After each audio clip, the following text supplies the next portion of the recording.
So I've just finished a 10k run, my longest run since Outlaw half 10 days ago. I'm gonna go home, I'm gonna have a shower, and when I'm done, I'm gonna talk you through my race day.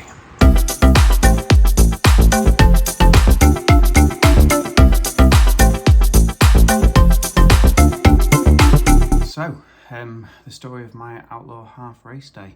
Technically, this was my first 70.3 triathlon. I did take part in Ironman Staffordshire in July last year, but for a number of reasons my swim training hadn't gone well at all, and then Ironman offered for people who had struggled with swim training to not do the swim. Knowing that I could do the bike and the run confidently, I elected not to do the swim because I didn't want to run the risk of not making cut-off because of a lack of training. And so although I have quite literally been there, done that, got the t-shirt, it was very much unfinished business for me. There was still that element of, well, I haven't actually done it all, have I? And so when Chris and I were chatting and talking about what races to enter this year, Outlaw half Nottingham came up and we both decided to go for it. So on the morning of Outlaw, we arrived. Weather forecast was for sort of grey and overcast and pretty much drizzly all day. But when we arrived at the National Water Sports Centre, it was a beautiful sunrise, bit of cloud in the sky, but beautiful orangey red sky to match the Outlaw branding all over the place. So we went into transition first thing, made sure that everything was set up ready, all the nutrition was where we needed it to be, made sure all our gear was set out ready. And then Chris headed off for his swim start, which was an hour before mine. I went back and met up with Gemma and Jane. We sat and watched whilst Chris's group got in the water. Very difficult to make out which one was him when they're all wearing the same colour caps. And then as the time drew nearer, my nerves were increasing a little bit, but I headed off and joined my group ready for my swim start. Chris and I had been talking about getting into the water. I'm still relatively inexperienced in terms of open water swims. I think, latest count, I think I've done 7 open water swims. And so we'd said, I was going to get in the water, just get myself used to the temperature, get acclimatized, and go when I was ready, as long as I was out of the way of whoever was coming in behind me, with the athletes being set off at sort of 6-second intervals. So I got in, lowered myself into the water, and was really pleasantly surprised by the temperature. It was really quite nice. So I thought, well, I'll just set off and off I go. I let go of the pontoon behind me and went to push off with my feet. But actually where I'd been holding on was an overhang. So my feet went straight backwards into nothing. My arms and face went forwards into the water and the rest of me went absolutely nowhere. So that was a bit of a, a nice little awakener as I got into the water. But then I set off, and being one of the last groups, it was actually really nice. The pace of the swimmers around me were all very, very similarly matched. There were a couple of people I noticed, a couple of crawl swimmers who, I get it, sighting is difficult when you're swimming from crawl, but I did find myself getting drifted into a couple of times, so I just hung back and let them go off ahead of me. Goggles fogged up, made it a bit difficult to see the turn buoys where I was heading for, but eventually I made it to the buoys at the far end of the lake, turned around them, headed back, and I was really, really pleased with my swim. Actually, I did the swim in 51:13, which is not fast by anybody's standards, really. But it was faster than I'd been expecting, given my previous open water swims, the previous 2 or 3 weeks. So I was really pleased with that. And actually Gemma, as we were driving home, Gemma said to me, "So how was the swim? Did you hate it?" And I genuinely didn't. I didn't hate a second of it. I loved it. So getting out of the water, I made my way into T1, and I made a conscious decision not to rush myself. I didn't try and run or even jog, I just walked. I think I might even have had a chat with another athlete who got out just ahead of me as well as we were walking to our bikes. Got to my bike, wetsuit off. Actually, I have no recollection of taking my wetsuit off whatsoever. Wetsuit off, socks and shoes on, cycling top on, made sure I had my nutrition in my pockets, quick stop in the loo, and then off I went. Not as quick as I'd hoped.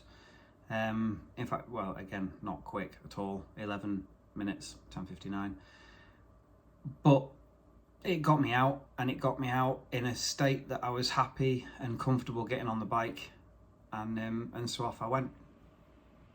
The bike leg was, I enjoyed the bike. I did enjoy the bike. There were times on the bike where I felt I was really sort of barreling along quite nicely. But there were other times when I was looking at my speed thinking, how am I only going this fast? Where's it all gone? Where's my legs gone? And when I think back to the bike at Staffordshire, I did that in 3 hours and 8 minutes. And there was nearly twice as much elevation gain on that course as there was at Outlaw. Not a great deal to say about the bike, really. It was just a case of head down and get on with it. And I came in at the end in 3:05:35. So only 3 minutes faster than my Staffordshire time with a lot less climbing. So I don't think my bike fitness is quite where it was maybe sort of 12 months ago. So that's something to work on. But still, you know, a bike and a swim time so far, we're still sub 4 hours. And I was hoping still at this point that sub 6 might be on, and we'd be, we'd be going for that under 6 hour mark. So I came into T2. And again, intentionally not trying to be too quick, just headed down to my bike rack, bike on, helmet off, running shoes on, and out I went. It was about 5 minutes, just under 5 minutes I think. So at this point I was thinking I needed around about a 1:45 half marathon in order to go sub 6. But it was round about now that I realised that the weather forecast had been completely wrong. The grey, overcast, drizzly day that had been forecast had not materialised. The clouds had broken, the sun was out, it was getting up to around about 20 degrees. And as I was making my way around the course, I was finding that I was having to stop at every aid station. I was taking on water, I was pouring water over my head, I was taking high five energy drinks. And by the time I'd done that 3 times, looked at my average pace, I soon realised that sub 6 wasn't going to happen. And if it was going to happen, I was going to probably make myself quite ill by not hydrating properly. So I gave up on my sub 6 idea. And, ultimately the aim was to do it, to get it finished. So I stopped caring about sub 6. I just pressed on, kept going, kept taking on water at the aid stations. Every now and again I might have a Coke or a high five energy drink as well. What was really nice, some of you may know that I was also raising money for Alzheimer's Research UK through my Outlaw half. And so heading around the bottom end of the lake, around all the boat sheds, when you turn then onto the northern side of the lake, there was a bunch of Alzheimer's Research guys there cheering everybody on, but giving particularly loud cheers for all the athletes in the Alzheimer's t-shirts, which was really, really nice. It was a great boost. So big thank you to them for really spurring myself and everybody else on at that point.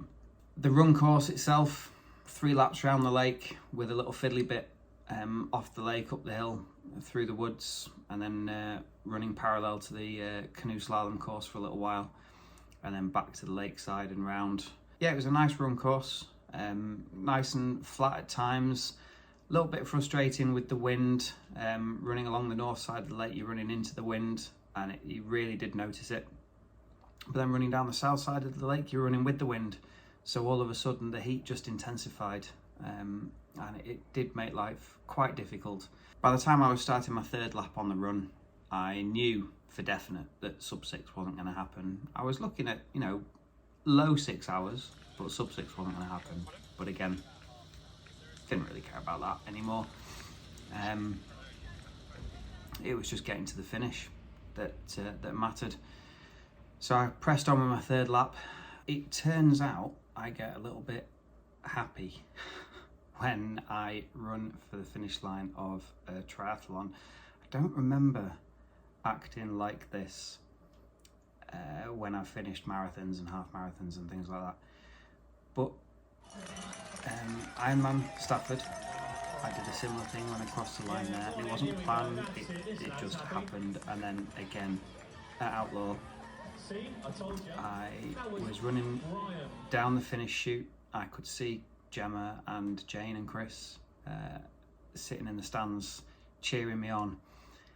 My stride increased. I was really striding for the line, and yeah, just an overwhelming emotion. Genuinely, the first thing I felt was trying to hold myself back from crying. That lasted a couple of seconds, and then it was just sheer joy. And as I crossed the line, I just leapt in the air, punched the air above me. I was so happy. And I have to say, if you look at the picture, I think you'll agree, it's pretty much a 10 out of 10 for style. The landing was not so great.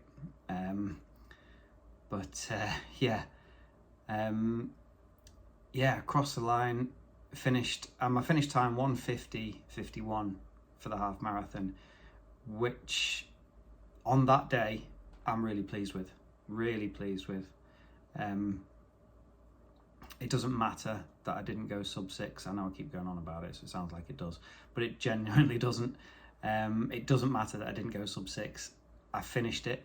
I have now got a full 70.3 distance triathlon under my belt, and add into that the fact that I've managed to raise £355 for Alzheimer's Research UK, which is an amazing charity very close to my heart, do some amazing work. And you know, I've had family who've suffered from Alzheimer's. I've got friends who are very close to people who are suffering from Alzheimer's, and yeah, just trying to raise a bit of cash and a bit of awareness for them.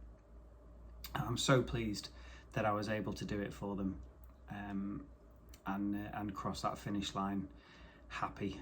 So when you add everything up then, 51:13 for the swim, 3:05:35 on the bike, and 1:50:51 for the run.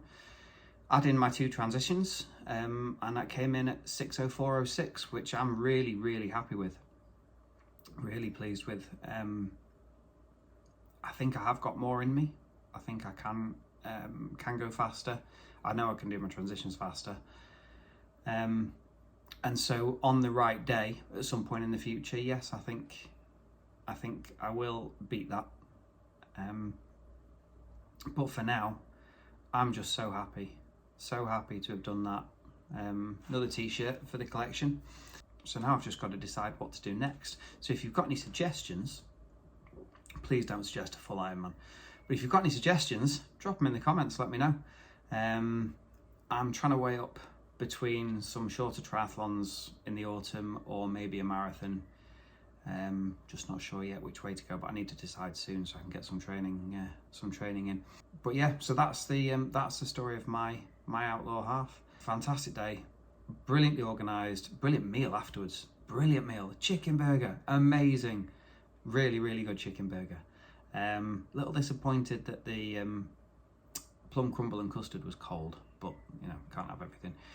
But yeah, brilliantly organised, brilliant marshals, brilliant competitors, brilliant spectators, absolutely fantastic day. So if you're looking for a 70.3 triathlon to do, yeah, absolutely. I know Ironman is kind of the go-to name that people just think of, but Outlaw, if you're looking for one, get yourself on an Outlaw. Brilliant.